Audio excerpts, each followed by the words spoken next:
Hello guys, আবারও একটি video নিয়ে চলে এলাম। আমি গেছিলাম রেশন তুলতে, এক্ষুনি এলাম। বাড়িতে একটা পুজো হচ্ছে, তো তোমাদেরকে দেখাচ্ছি। চলো, শুভচণ্ডী পুজো।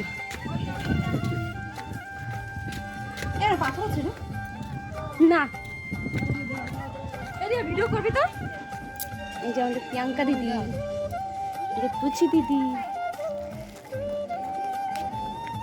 তো দেখো বন্ধুরা, এখানেই পুজো হবে। এখানে সবাই চলে এসছে। আস্তে আস্তে এখানে জোগাড় হচ্ছে, এখনও জোগাড় হয়নি। আর এই ঠাকুমাই পুজো দেবে এখানে, তাই ঠাকুমাই সব কিছু দেখে রাখছে। পুজো এখনও শুরু হয়নি, পুজো শুরু হোক, তারপরে তোমাদেরকে আবার দেখাবো। আমি এখন ঘরে আসলাম, ড্রেসটা চেঞ্জ করব, তারপরে আবার যাবো পুজোর ওখানে। ড্রেসটা চেঞ্জ করে নিলাম।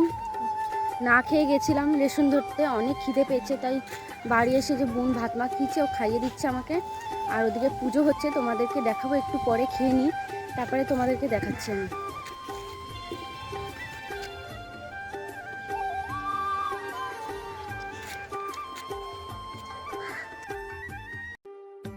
তো দেখো, এখানে প্রায় সবই জোগাড় হয়ে গেছে। আর এই যে জামাইবাবুরা দাঁড়িয়ে আছে, আর এই ঠাকুমা আস্তে আস্তে সবই করছে।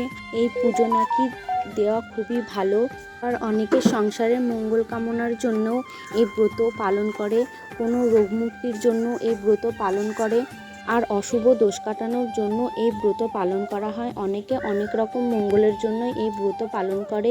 এই পুজো দেওয়া নাকি খুবই ভালো। আর এই শুভচণ্ডী ঠাকুরের বিষয়ে আমি বেশি কিছু জানি না, আমি যেটুকু জানি তোমাদেরকে বলেছি। আর তোমরা কে কী জানো অবশ্যই আমাকে কমেন্ট করে জানিও। আর দেখো, এখানে ঠাকুমা স্নান করাচ্ছে ঠাকুরকে। আর এই পুজো আমাদের রাস্তার উপরেই হচ্ছিল। এত রোদ ছিল, কিছু বলার নেই, তাই উপরে কাকা একটা চাদর টাঙিয়ে দিয়েছিল। আর এই যে ঠাকুমা গল্প বলছে শুভচণ্ডীর। আর এই যে এখানে দাঁড়িয়ে সবাই শুনছে ঠাকুমার গল্প। আর দেখো, এখানে যাদের নামে পুজো হচ্ছে তারা এখানে সবাই আছে, শুধু আমার দাদাই নেই। ওর দোকানে ডাক্তার এসছে, তাই ও আর আসতে পারেনি। আর এই যে ওরা বেশিক্ষণ দাঁড়িয়ে থাকতে পারেনি, তাই সবাই বসে পড়েছে আর ঠাকুমার গল্প শুনছে। আর ভিডিও ভালো লাগলে অবশ্যই লাইক, কমেন্ট, শেয়ার